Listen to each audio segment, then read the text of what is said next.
안녕하세요. 오늘 소개할 책은 굿 라이프란 책입니다. 이 책은 최인철 교수님이 쓰신 책이고요. 전에 프레임 또는 생각의 지도라는 책을 쓰셔서 굉장히 유명하신 분이시죠. 물론 저는 두 책 다 읽어보지 않았고요. 이 책도 몇 번 만에 읽어보게 됐어요. 사실 이게 제목도 별로 끌리지 않고 표지도 별로 끌리지가 않아서 두세 번 제가 빌렸다가 읽질 않았는데 이번에는 꼭 읽어보자 싶어서 한번 읽어보게 됐습니다. 막상 읽어보니까 정말 좋더라고요. 이 책이 주로 행복에 관한 이야기를 하고 있는데 저는 행복이라는 주제에 대해서 별 관심이 없거든요. 행복은 내가 행복해지려고 하면 얼마든지 행복해질 수 있는 거 아닌가?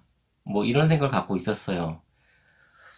뭐 여건만 되면 다 행복할 수 있지 행복이 어려워? 이런 생각을 가지고 있었는데 읽다 보니까 행복도 어떤 갑자기 찾아오는 게 아니고 특별히 어떤 목표나 내가 원하는 걸 얻었을 때만 행복한 게 아니라 이것도 하나의 의지의 산물이더라고요. 내가 행복해지려고 하면 얼마든지 행복해질 수 있는데 그거를 너무 미루고 행복해지기를 거부하는 것이 아니었나라는 생각이 좀 들었습니다. 책이 너무 좋아서 정말 이 책은 좀 읽어보셨으면 좋겠다 싶어서 제가 소개를 해드리고요. 저도 이 책은 도서관에서 빌린 책인데 이 책은 저도 다시 사려고요. 그러면 책을 소개해 드릴게요. 행복에는 행복만 있는 것이 아니다. 행복의 본질을 쾌족이라고 이해하게 되면 행복에 대한 가장 큰 오해 하나를 해결할 수 있다. 사람들은 흔히 행복이라는 이름이 붙어 있는 특수하고 개별적인 감정이 따로 존재한다고 믿는다. 우리에게 익숙한 많은 긍정적인 감정, 예를 들어 감사, 희열, 뿌듯함, 경외감, 평화로움, 고요함, 이런 것들 말고 행복이라는 또 하나의 개별적인 감정이 있다고 믿는 것이다. 이 때문에 이미 감사를 느끼고 삶의 경이로움에 감탄하며 자연과의 조화가 주는 평안함을 만끽하면서도 여전히 행복이라는 감정의 결핍을 경험한다. 또한 고요함, 경이로움, 감사와 같은 감정들을 행복과 대비되거나 갈등 관계에 있는 것처럼 생각하는 실수를 범한다. 그 결과 행복보다는 삶의 고유를 누리고 싶어요 라는 말을 하거나 누군가 그런 말을 했을 때 큰 감동을 받게 된다.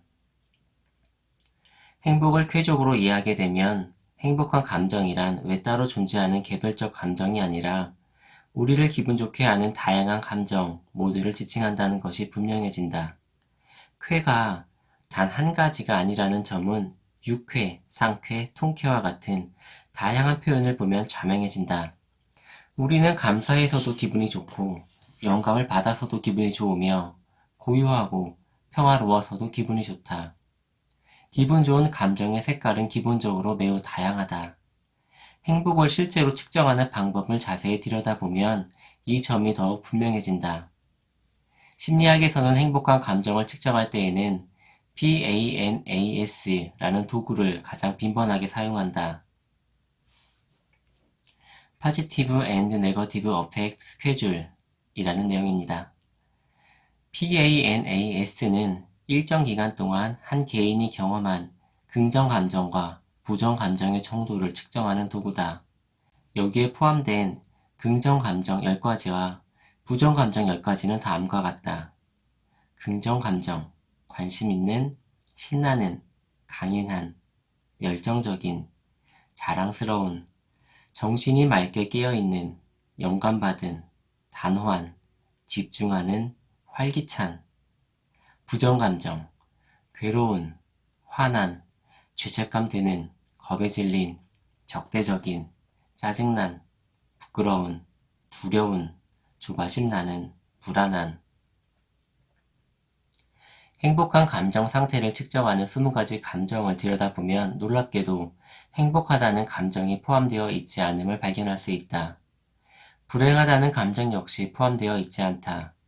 이는 행복한 감정 상태가 행복이라는 개별적인 감정을 경험하는 상태가 아님을 의미한다. 행복해지기 위해서 행복이라는 단 하나의 감정을 느껴야 하는 것이 아니라 PANAS에 제시된 10가지 긍정 정서, 더 나아가 PANAS에 포함되어 있지 않지만 우리를 기분 좋게 하는 다른 많은 긍정 정서를 경험하게 된다는 것을 의미한다. 행복한 감정 상태는 본질적으로 매우 다양하다. 그럼에도 불구하고 행복한 감정을 행복이라는 단 하나의 개별적 감정이라고 좁게 이해하고 있기 때문에 이미 충분히 행복하면서도 행복하지 않다고 느끼는 역설적 상황에 놓이게 되는 것이다. 행복한 감정 상태를 실제로 측정하는 방법을 알고 나면 행복을 바라보는 관점이 매우 유연해진다. 미술 작품을 보고 영감을 받는 것, 어떤 대상에 관심을 갖는 것, 지금 하고 있는 일에 마음을 집중하는 것 등이 모두 행복한 상태다.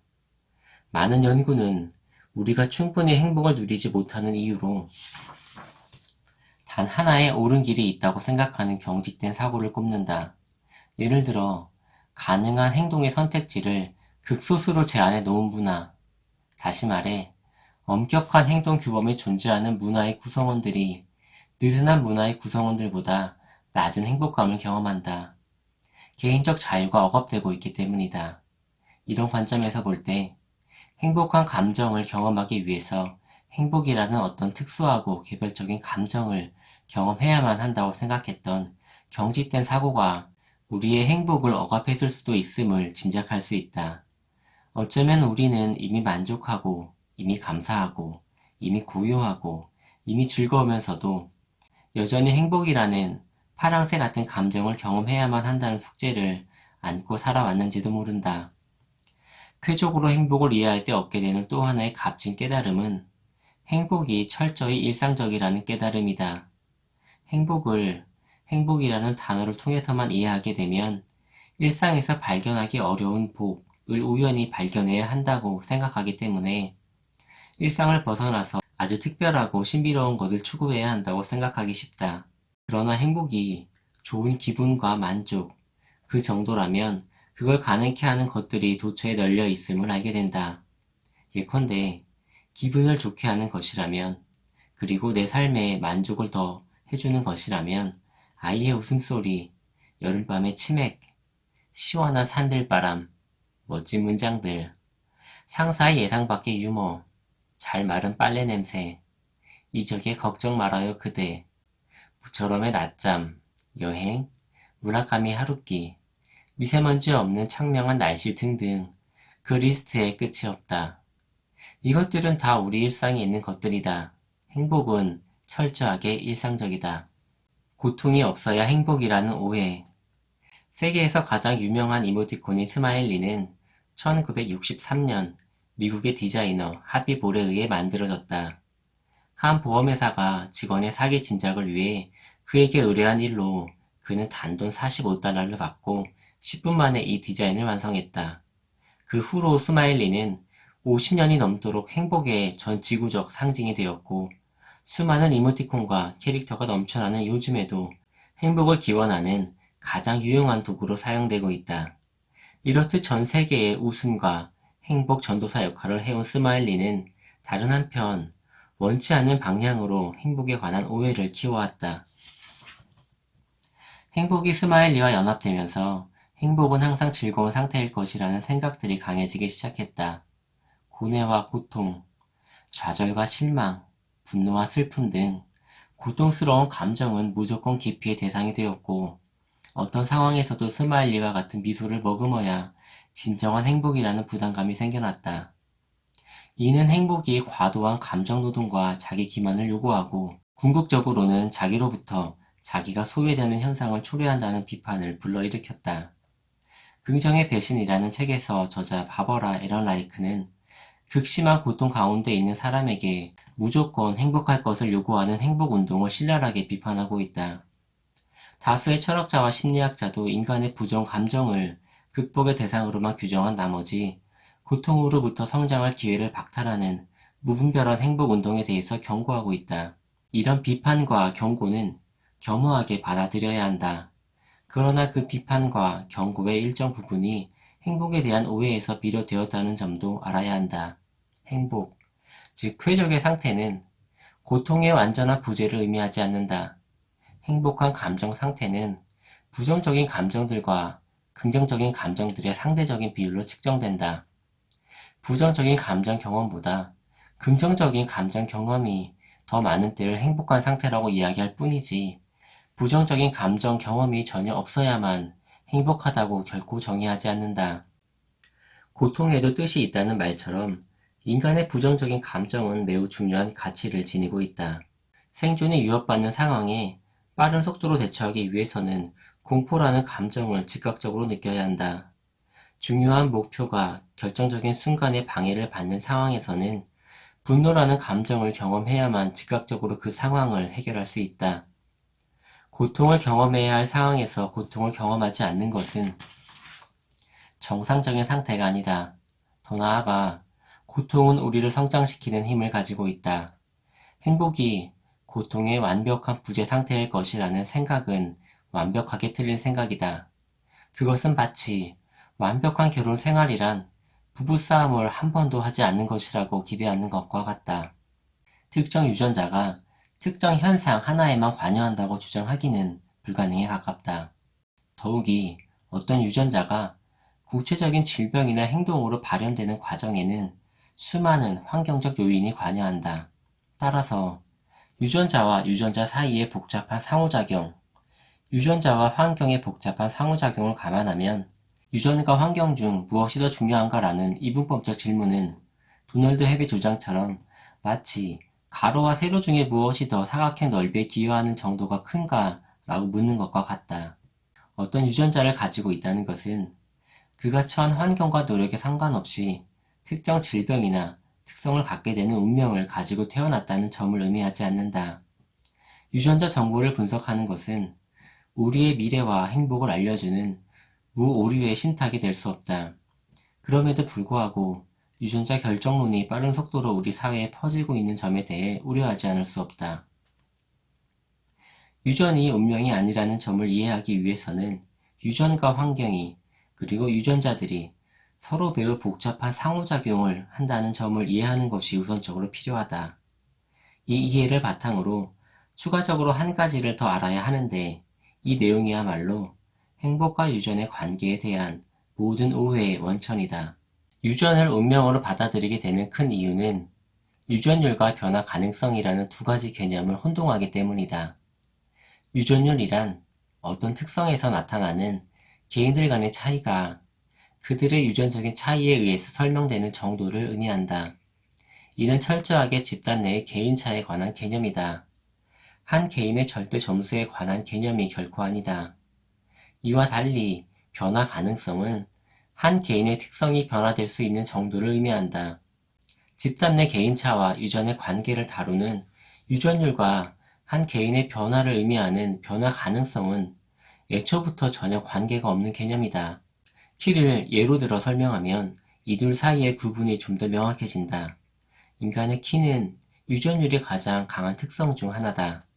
이 말은 같은 학급 학생들의 키 차이가 그들의 유전적인 차이에 의해서 상당 부분 설명된다는 점을 의미한다. 다른 말로 이야기하면 학생들의 키 차이는 이들의 부모 사이의 키 차이에 의해 설명된다는 뜻이다. 그러나 여기서 간과하고 있는 중요한 사실은 부모들의 평균 키보다 아이들의 평균 키가 월등하게 클 수 있다는 점이다. 키의 차이가 유전에 의해서 설명되는 정도가 강하다는 것은 키가 작은 부모에게서 태어난 아이가 키가 큰 부모에게서 태어난 아이보다 더 크기는 어렵다는 것을 의미한다. 결국 키 작은 부모에게서 태어난 아이의 키 자체가 크지 않다는 것을 의미하지 않는다. 여전히 그 아이의 키는 자기 부모의 키보다 클 수 있다. 실제로 지난 100년간의 평균 키 상승률을 조사한 통계에서 우리나라 여성은 세계 어느 나라 여성들보다도 평균 키가 가장 많이 자랐고, 우리나라 남성은 세 번째로 키가 많이 자란 것으로 나타났다. 이처럼 키는 유전율이 높지만 변화 가능성도 크다. 유전율과 변화 가능성은 전혀 관계가 없는 개념들이다. 행복의 유전율이 높다는 것은 행복하지 않은 부모에게서 태어난 아이의 행복이 행복한 부모에게서 태어난 아이의 행복보다 높기 어려울 수 있다는 것을 의미한다. 그러나 여전히 아이의 행복 수준 자체는 현재보다 높아질 수 있다. 변화 가능성은 유전율과 전혀 관계가 없는 개념이기 때문이다. 우리는 누구누구보다 더 행복해지기 위한 올림픽을 하고 있는 것이 아니다. 만일 우리가 그런 상대적 행복을 놓고 경쟁한다면 유전율이 의미가 있다. 그러나 우리는 남들보다 더 행복해지기 위한 시합을 하고 있는 것이 아니라 지금보다 조금 더 행복해지기를 원할 뿐이다. 이때 중요한 것은 변화 가능성이지 유전율이 아니다. 경험의 삶이 곧 무소유의 삶이다. 무소유의 삶을 동경하면서도 그런 삶은 고생이나 살 수 있는 것이라고 체념하며 살아왔다면 경험의 삶으로 목표를 바꿔볼 필요가 있다. 소유하지 않는 삶이 행복할 수 있는 이유는 소유에 대한 욕망을 삶에 대한 경험과 관찰로 대체하기 때문이다. 경험하기 위한 소유, 관찰하기 위한 소유, 시간을 사기 위한 소유로 프레임을 하기 시작하면 소유가 사라지기 시작한다. 소유하고 있으면서도 소유에 얽매이지 않는 무소유의 삶이 가능해지는 것이다. 경험이 무소유의 삶을 가능하게 하는 몇 가지 이유가 있다. 소유물은 비교를 불러일으키지만 경험은 비교를 유발하지 않는다. 소유는 본질적으로 물건이기 때문에 비교가 쉽게 일어난다. 아파트의 평수, 자동차의 배기량, 옷의 브랜드 등 물건의 가치는 쉽게 숫자화될 수 있어서 비교가 용이하다. 소유가 유발하는 비교는 남들과의 비교에만 국한하지 않는다. 물건을 구매한 후에도 자신보다 더 싸게 산 사람이 없는지, 더 싸게 파는 곳은 없었는지, 더 싸게 살 수 있는 시기를 놓친 것은 아닌지 등 전방위적인 비교가 발생한다. 최적의 물건을 최적의 시기에 최적의 가격으로 구매해야 한다는 이런 강박적인 소비 성향을 심리학자 베리 슈워츠는 극대화라고 부르고 극대화 성향이 강할수록 행복감이 떨어진다는 연구 결과를 발표했다. 이어 반대로 경험은 본질상 실체가 존재하지 않는 주관적인 것이기 때문에 비교가 쉽지 않다. 추운 날 따뜻한 물로 샤워를 하면서 옆집 물은 더 따뜻할 텐데 라고 비교하는 사람은 드물다. 영혼을 움직이는 도끼 같은 문장을 발견하고 내 친구는 더 좋은 문장을 발견했을 텐데 라고 불안해하는 사람도 드물다. 소유와 달리 경험은 지금 여기 심리 상태를 강하게 유발하기 때문에 경험하는 그 순간에 몰입하게 된다. 경험은 우리를 비교로부터 자유롭게 한다. 경험의 삶이 곧 무소유의 삶인 이유는 무소유의 본질이 소유가 유발하는 비교로부터 자유이기 때문이다. 소유를 모두 버려야 한다는 두려움 때문에 무소유의 삶이 두려운 우리에게 경험의 삶은 아주 좋은 대안이다. 경험은 우리의 정체성을 구축한다. 우리가 보유한 소유물들은 우리가 누구인지를 알려주지 못한다. 소유물들이 우리의 취미나 선호, 그리고 성격을 알려주는 단서가 되기는 하지만 우리 내면의 심층까지는 알려주지 못한다. 우리가 누구인지를 알기 위해서는 우리의 경험 목록을 보아야 한다. 경험은 우리의 의식과 철학과 가치를 구성한다. 진정한 행복이란 진정한 자기를 만나는 경험이며 진정한 자기와의 조우는 경험을 통해 이루어진다. 소유의 삶이 진정한 자기를 만나는 삶이다.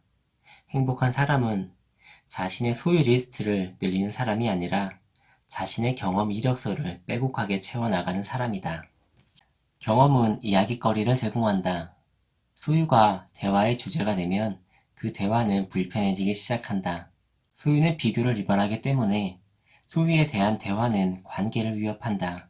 사람들 사이에 내 것을 자랑하지 않는다는 암묵적인 규칙이 존재하는 이유이자 그 규칙을 어기는 사람을 속물이라고 부르는 이유이다. 반면에 경험에 관한 대화는 즐거움을 창출한다.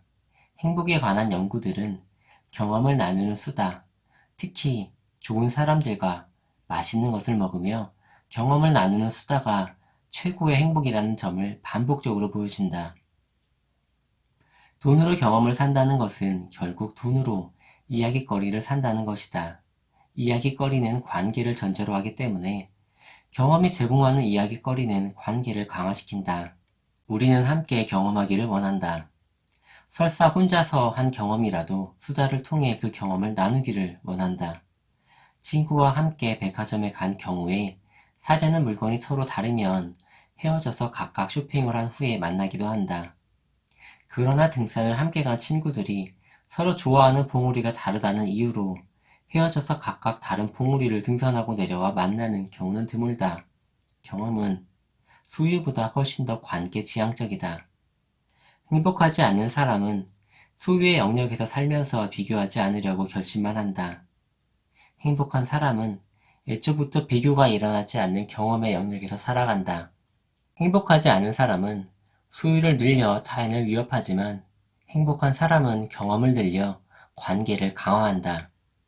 행복하지 않은 사람은 소유를 통해 정체성 결핍을 은폐하지만 행복한 사람은 경험을 통해 정체성을 구축한다. 결정적으로 행복한 사람은 돈으로 경험을 사서 삶의 이야깃거리를 만들어낸다.